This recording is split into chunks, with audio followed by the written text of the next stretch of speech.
मैं भी एमसीबी जिले के एक नगर निगम चिरबिरी पे हूँ और आपको बता दूं मेरे पीछे की सड़क को देख लीजिए। थोड़ा सड़क जो है ना काफ़ी विवादों के घेरे पे है। आपको बता दूं ये सड़क सन 2005 में बनी थी और इसको बनाया था एसईसीएल ने। आप समझिए ये सड़क को एसईसीएल ने बनाया था, उन्होंने इस सड़क को नगर निगम को ट्रांसफ़र नहीं किया है और उस नगर निगम को इसको सौंपा नहीं है। लेकिन समझिए यहाँ पर क्या हो रहा है कि यहाँ नगर निगम प्रशासन इस सड़क का मरम्मती कराना चाहता है और समझिए कितने रुपये में कराना चाहता है पता है आपको? 2 करोड़ के ऊपर में। समझिए ये सड़क लगभग 1 किलोमीटर से थोड़ी सी ज़्यादा है। समझिए जिसमें उसकी जब ये सड़क बना था तब उसकी लागत भी 2 करोड़ की नहीं थी, लेकिन समझिए इस तरह से पैसे की बर्बादी की जा रही है कि इसमें 2 करोड़ से ज़्यादा की लागत से इसको सिर्फ और सिर्फ मरम्मतीकरण के लिए पैसा पास कर दिया गया है।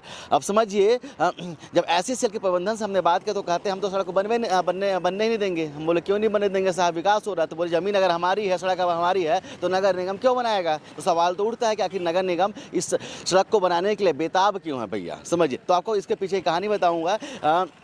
अगर इस सड़क को एसईसीएल बनाता है तो समझिए यहाँ के जो ठेकेदार हैं जो हमने दिखाया था कि जो देसी वाइब्रेटर चलाते हैं और उनका सड़क कहीं ना कहीं 1 साल में टिक नहीं पाता है, वो इसका काम चाहते हैं और उस काम का उन्होंने टेंडर ले लिया है और समझिए किस तरह से कमीशनखोरी के लिए, मात्र कमीशनखोरी के लिए वो इस सड़क को बनाना चाहते हैं और एसईसीएल से इस सड़क को लेना चाहते हैं। समझिए तो आप समझिए किस तरह से सिर्फ और सिर्फ चंद लोगों को, चंद ठेकेदारों को फ़ायदा पहुँचाने के लिए चिरमिरी नगर निगम के जो लोग हैं, जो पैसा कहीं ना कहीं उनके वार्डों में यूज होना था। समझिए नगर निगम चिरमिरी में ये हालत होते हैं कि यहाँ के लोग पीलिया से मर जाते हैं। समझिए ढंग का पीने का पानी तक नहीं है। अगर यही सरकार, अगर ये नगर निगम ध्यान दे उस पैसे को तो कहीं ना कहीं आम लोगों के आम वार्डों तक और कहीं ना कहीं जितने वार्ड हैं वहाँ पर उनको ढंग से पानी तो नहीं हो सकता है। लेकिन समझिए क्या चाहिए इनको चाहिए ठेकेदारी, इनको क्या चाहिए कमीशनखोरी। इसलिए एसईसीएल को ही बनाने के लिए भिड़ चुके हैं, बोलते हैं हम तो बनाएंगे चाहे सड़क किसी के भी हो। तो इस तरह के ठेकेदार हैं। समझिए किस तरह से विकास करना चाहते हैं। समझिए 2 करोड़ की लागत से 1 किलोमीटर की सड़क, समझ जाइए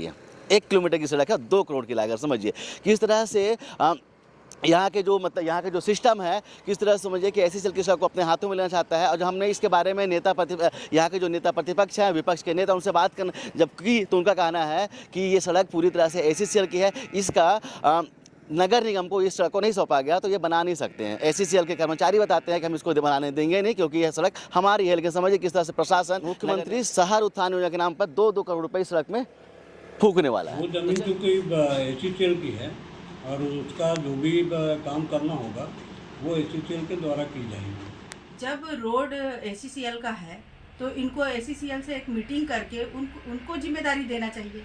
अगर एसईसीएल को ये आदेशित करते कि इस रोड को आप बनाइए तो वो जो 2 करोड़ 7 लाख रुपए है वो हमारे नगर निगम क्षेत्र में, नगर निगम के वार्डों में काम आता। ये खुद मतलब ठेकेदार को मैं समझती हूँ कि इनके जो ठेकेदार हैं उनको ये लाभ पहुँचाना चाहते हैं कि अगर एसईसीएल 2 करोड़ 7 लाख का काम करती तो इनके हाथ में कुछ नहीं आता। इसलिए इन्होंने अपने ठेकेदार को लाभ पहुंचाने के लिए इस काम को इन्होंने अपने नगर निगम के शासन के थ्रू करवाया। जो सड़क है फिलहाल अभी विवादों के केंद्र पे है और मामला कहीं ना कहीं अटका हुआ। तो चलिए देखते हैं आखिर फैसला क्या आता है। फैसला संबंधित ठेकेदार के पक्ष में जाता है जो कहीं ना कहीं देसी वाइब्रेटर यूज करके सड़क को बनाएंगे, या फिर फैसला एसईसीएल के पक्ष में जाता है। ये तो कुछ देर में ही हमको समझ में आएगा। कैमरामैन किशन के साथ अब तक के लिए मैं सुनील शर्मा, जय हिंद।